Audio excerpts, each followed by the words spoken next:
Bismillahirrahmanirrahim. Assalamualaikum warahmatullahi wabarakatuh.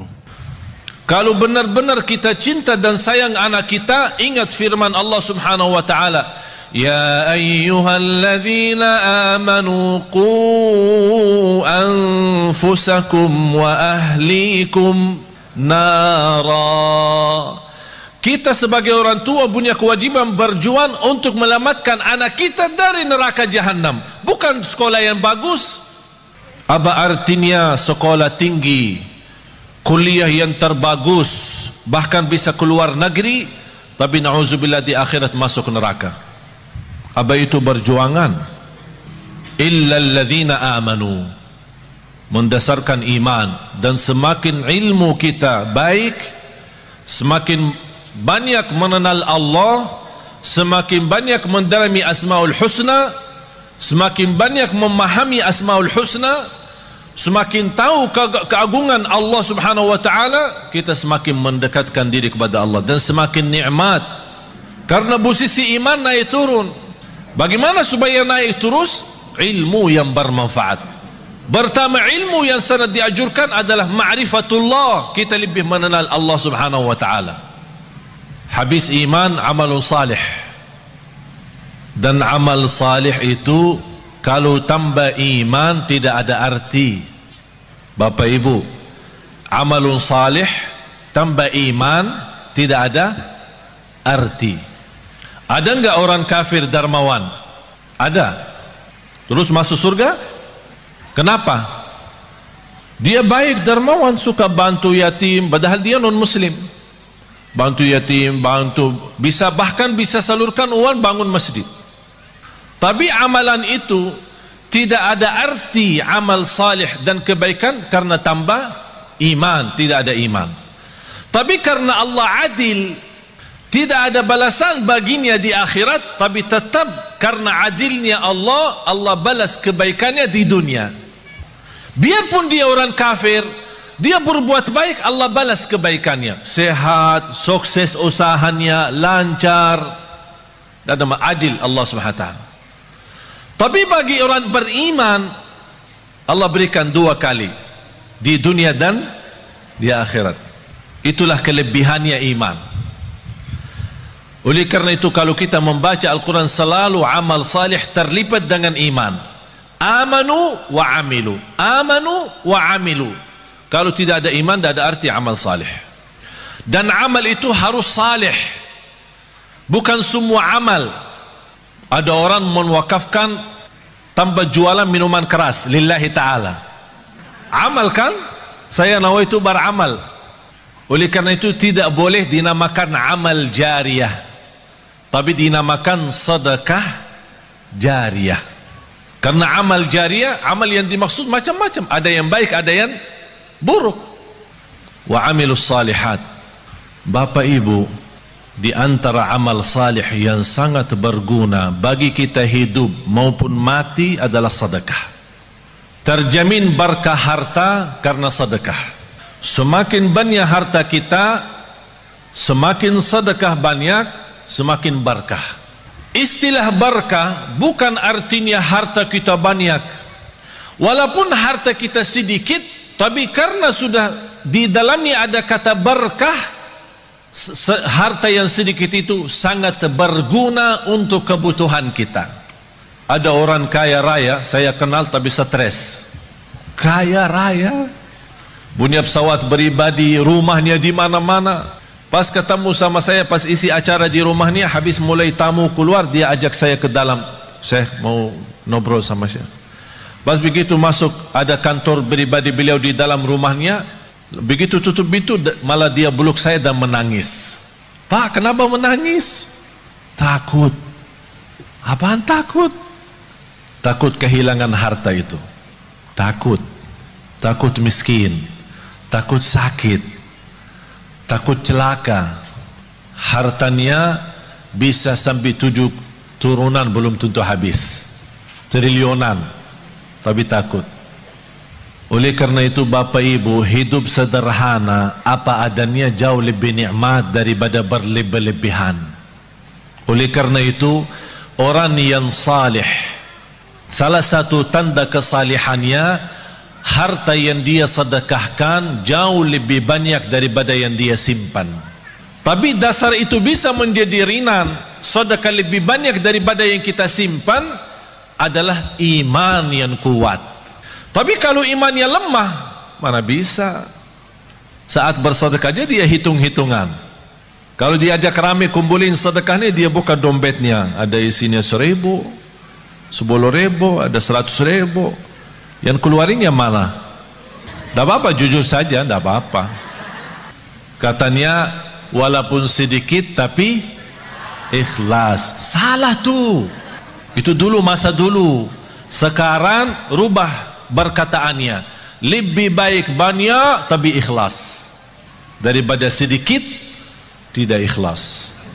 Harus banyak. Bapak Ibu, saya ceritakan sesuatu, tapi bukan, insya Allah bukan riak. Seumur hidup saya sampai titik ini, saya tidak pernah zakat mal. Heran ya, kok bingung Ustaz tidak zakat sih? Kita diajurkan suruh zakat, kok Ustaz tidak zakat? Seumur hidup sampai titik ini saya tidak pernah mengeluarin zakat setiap tahun. Kenapa? Karena saya tidak suka simpan duit. Kalau tidak ada duit, bagaimana ada zakat? Ada zakat kalau ada nisab kan? Ada nisab, ada haul. Kalau tidak ada nisabnya, mana boleh zakat? Dan aku heran terhadap seorang yang Allah berikan kelebihan rezeki, tapi saat dia berzakat dan sedekah itu, sepertinya merasa takut kembali miskin. Wallahi, hidup miskin di dunia lebih baik daripada hidup miskin di akhirat. Kenapa? Karena hidup miskin di dunia seberapa lama pun tetap namanya sebentar. Tapi kalau di akhirat, kaya selama-lamanya atau miskin selama-lamanya. Tidak ada batas. Oleh karena itu bahagia seorang yang saat dia bersedekah, dia sudah ingat, saya lagi isi tabungan akhirat saya, supaya nanti kalau saya hadap Allah hari kiamat, rekening akhirat saya masih banyak. Subhanallah, luar biasa. Oleh karena itu sedekah termasuk salah satu amalan yang sangat berguna bagi orang yang hidup maupun mati. Sampai ada sahabat, ya Rasulullah, ibu saya meninggal, apa yang harus saya bisa berikan kepada ibu yang berguna, padahal ibu saya sudah meninggal? Kata Rasulullah, bersedekah. Bahkan Bapak Ibu tolong simpan surah Al-Munafiqun, surah 63 ayat 10. Surah 63, tolong simpan ya, ingat ya, jangan lupa. Surah 63 ayat 10. Allah jelaskan di ayat itu apa keinginan orang yang sudah mati. Apa keinginan orang yang sudah mati, sudah masuk kubur, sudah lihat munkar nakir, sudah dibertanyakan Rabbuka, madinuka, man nabiyuka, dan sudah melihat gelapnya kubur, sudah melihat sempitnya kubur, tidak ada siapa-siapa yang membantu, hanya satu dia mohon kepada Allah. وَأَنْفِقُوا مِمَّا رَزَقْنَاكُمْ مِنْ قَبْلِ أَنْ يَأْتِيَ أَحَدَكُمُ الْمَوْتُ فيقول رب لولا أخرتني إلى أجل قريب فأصدق وأكن من الصالحين. Ketika manusia menghadapi kematian dan bisa menyebutkan keinginannya dan cita-citanya, ya Allah, tundalah kematianku, ya Allah, kembalikanlah aku dari kubur supaya aku bisa bersedekah kembali. Bukan bisa salat malam, bukan bisa baca Quran, bukan bisa puasa Isnin Kamis, bukan bisa berbakti baik sama orang tua, bukan supaya saya bisa haji umrah, bukan saya bisa nikmati Ramadan. Semua itu baik, tapi satu yang dia sebutkan, supaya saya bisa bersedekah kembali. Kenapa? Ulama menjelaskan, kenapa orang yang menghadapi kematian dan masuk kubur ingin kembali ke dunia untuk hanya bisa bersedekah lagi? Karena dia sudah lihat begitu dahsyat pahala sedekah yang telah dia berikan. Oleh karena itu dia mengharap, ya Allah, kalau memang begini, tolong kembali lagi ke dunia, tundalah kematianku supaya harta yang saya masih simpan bisa saya habiskan di jalanmu. Allahu Akbar. Sedekah itu luar biasa. Bahkan saking indahnya sedekah itu, Allah berikan satu pintu khusus namanya babus sedekah di surga. Jadi ada orang punya kelebihan apa? Ini ada babus sedekah masuk. Seperti Sayyidina Uthman ibn Affan yang terkaya. Tahu enggak Bapak Ibu, ada satu cerita barangkali Bapak Ibu pertama kali mendengar. Sampai sekarang jarak kita antara kita sama Sayyidina Uthman 1400 tahun. Sampai sekarang ada satu rekening di bank di kota Madinah atas nama Uthman ibn Affan radhiyallahu anhu. Sampai sekarang. Itu apa? Beliau kan orangnya dermawan, suka bersedekah. Di antara sedekahnya, dia menwakafkan sumur air yang dimiliki oleh orang Yahudi. Orang Yahudi ketika di zaman Rasul, orang Muslim mau minum, dia jual mahal. Jadi orang yang mampu bisa beli, orang yang tidak mampu tidak bisa. Kata Sayyidina Uthman begini, satu hari saya bayar untuk umat Islam. Jangan tolak orang, biar apapun, seberapapun dia ambil, biarkan saja. Dan satu hari untuk kamu. Jadi kontrak. Satu hari buat saya, satu hari buat kamu. Tapi apa yang terjadi? Di hari giliran Sayyidina Uthman, orang Yahudi suka mensusahkan orang Islam untuk menambil air. Beralasan air hari ini kurang, air hari ini tidak lancar, air hari sumurnya tidak begitu penuh. Banyak macam alasan membuat orang merasa kesusahan. Dapat berita oleh Sayyidina Uthman ibn Affan radhiyallahu an, langsung datang ke orang Yahudi, saya tawarkan, saya mau beli sumur itu. Orang Yahudi cintaannya harta. Dia berkata, kalau berani saya bayar, saya jual mahal banget. Tapi karena Sayyidina Uthman radhiyallahu an tidak pernah menghitung-hitungan kalau saat di jalan Allah, berapapun harta, berapapun biayanya, saya yang beli. Begitu sudah jadi membeli sumur air itu, kata Sayyidina Uthman, ya Rabbi, saksikan sumur ini wakaf lillahi ta'ala sampai hari kiamat. Sampai titik ini penghasilan sumur air sama kubun, ada satu kubun namanya kubun Sayyidina Uthman, dibeli sama, karena bukan hanya sumurnya, dibeli kubunnya, kubun kurma. Semua penjualan hasil kurma daripada airnya di mana-mana pun masuk ke rekening Sayyidina Uthman. Sampai dia meninggal dunia masih ada bergilar hartanya, terus berjalan. Subhanallah. Bapak Ibu, sedekah itu luar biasa. Terjamin husnul khatimah dengan sedekah. Wallahi tidak ada orang yang istiqamah dan cinta sedekah pasti dapat husnul khatimah. Selamat dari kecelakaan, selamat dari kematian buruk. Kalau kita bilang kecelakaan termasuk kebakaran, bahkan disebut dalam hadis selamat dari kematian mendadak. Karena salah satu ciri hari kiamat, akhir zaman, banyak meninggal dunia mendadak. Pas naik mobil meninggal, pas lagi makan meninggal, mendadak namanya. Supaya selamat dari mendadak, jangan sampai kita mati dalam keadaan buruk maupun mendadak. Jagalah sedekah. Allah lindungi dari kematian mendadak, dari kematian buruk, dari kematian kecelakaan. Bahkan sedekah itu menjaminkan ridha Allah. Sedekah itu membadamkan kemurkaan Allah. Kalau Allah lagi murka sama kita, Allah marah sama kita, supaya Allah angkat kemarahannya lewat apa? Bukan haji, umrah, puasa, tidak ada, sedekah. Terjamin terhapus dosa kita lewati sedekah. Semua yang saya sebutkan ada lebih daripada 100 manfaat daripada sedekah. 100 manfaat. Bahkan sedekah itu bisa menjadi berkah bagi keturunan kita. Siapa yang ingin punya anak salih salihah, jagalah sedekah. Siapa yang ingin berbakti baik sama orang tua walaupun orang tua sudah meninggal dunia, lewati sedekah. Oleh karena itu Bapak Ibu, setiap anda bersedekah dimanapun, tolong jangan lupa nawaitu untuk orang tua. Bahkan ada satu riwayat diceritakan ketika orang tua meninggal dunia, mereka dalam keadaan susah, dihantarkan oleh malaikat membawa cahaya kepada mereka. Begitu mereka melihat munculnya cahaya dari jauh, mereka membuka matanya dan memperhatikan, itu dari mana cahaya itu? Cahaya yang menenangkan. Malaikat menjawab, ini cahaya sedekah anakmu. Subhanallah.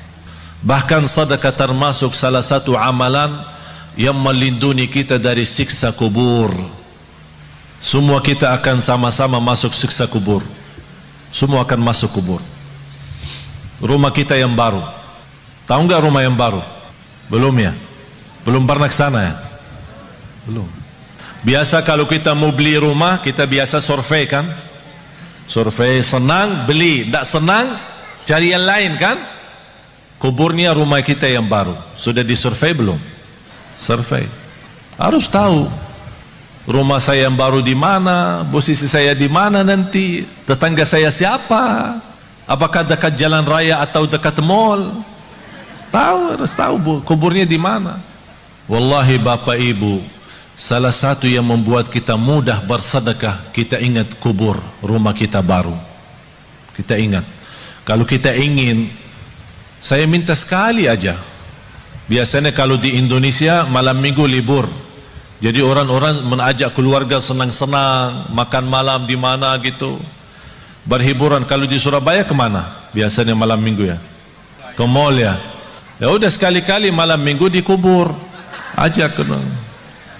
Apalagi kubur di Indonesia sudah gelap, gelap alami ya, bukan masuk ke dalam, di luar aja sudah gelap. Jadi enak, suasana enak. Duduk aja, tidak usah panjang lebar, duduk aja. Duduk.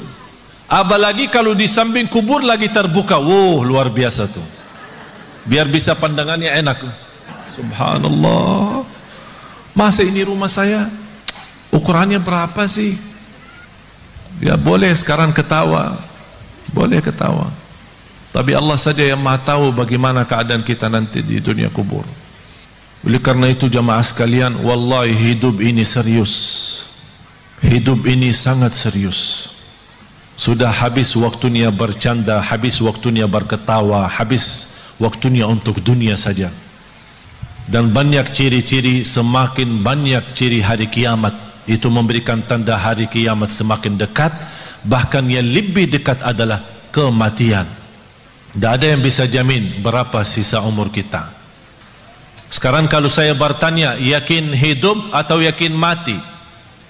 Bukan yakin hidup, yakin mati daripada yakin hidup. Kenapa? Karena tidak ada yang bisa jamin hidup sampai besok. Tapi bagi orang yang bersedekah, kapanpun dijemput kematian, dia siap. Dan saya minta bukan sedekah yang biasa-biasa, tapi sedekah yang luar biasa. Jangan kita sedekah biasa tapi minta, ya Allah berikan rezeki yang luar biasa. Harus kita juga adil. Harus kita adil. Allah akan berikan yang luar biasa kalau kita juga bersedekah yang luar biasa.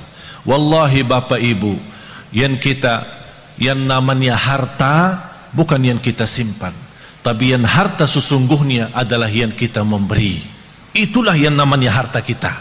Tapi yang harta kita simpan, wallahi bukan harta kita. Karena besok meninggal dunia dinikmati oleh ahli waris. Bahkan bisa ahli waris salah guna dan dosanya kita tanggung. Saya punya teman, keluarganya hampir 7 tahun bersaudara, pecah kakak adik, tidak bersalaman, tidak bersilaturahim, tidak, ini sebab harta.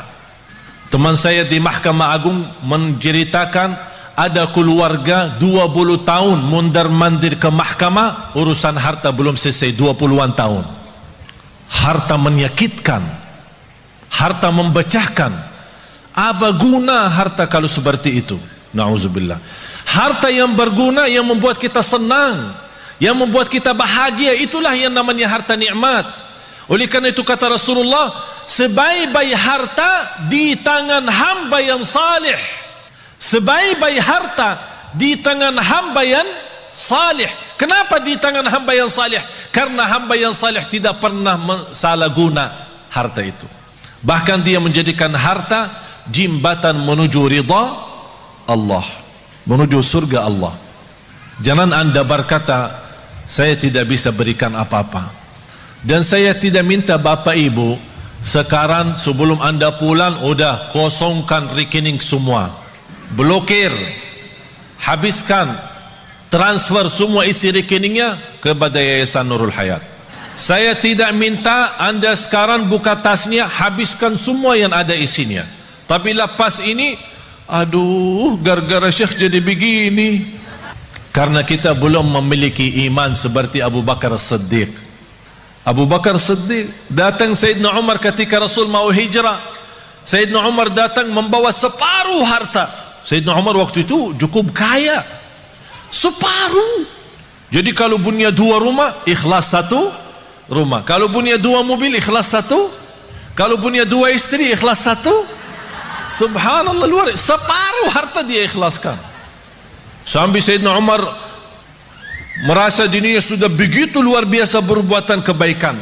Barangkali tidak ada yang terbayang, siapa yang mau kurbani separuh harta?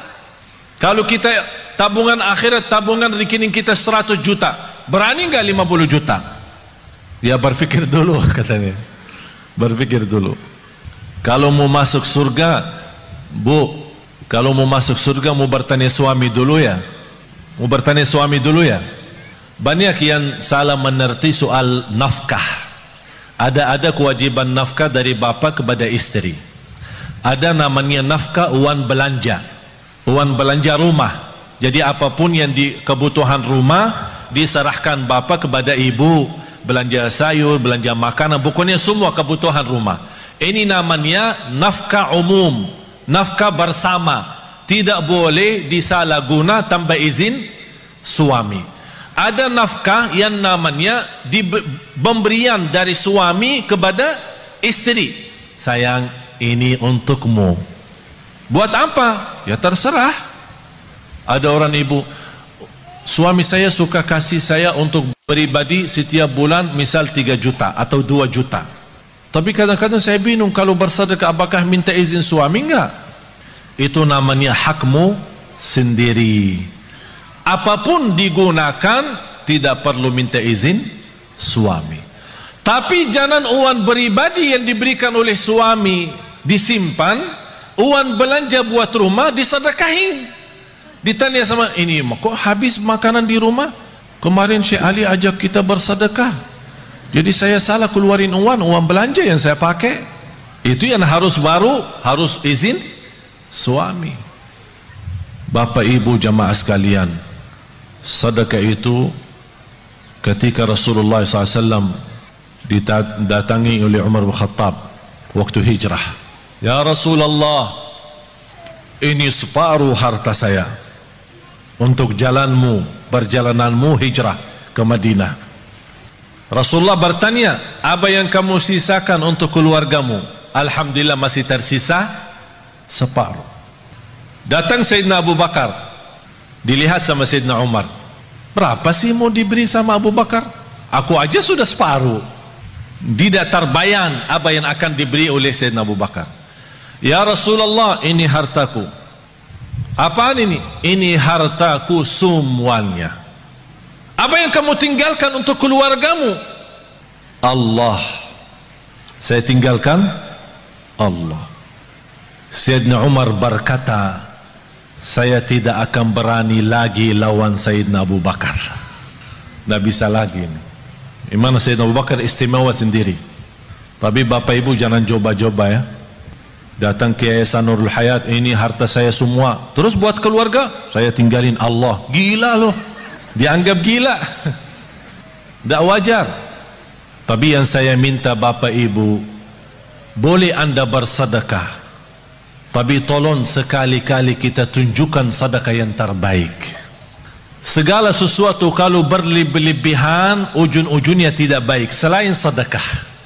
Walaupun berlebihan tak ada rugi. Wallahi terjamin barakah, rizkinya terjamin lancar, bahkan membuat hati kita tenang karena kita hidup apa adanya.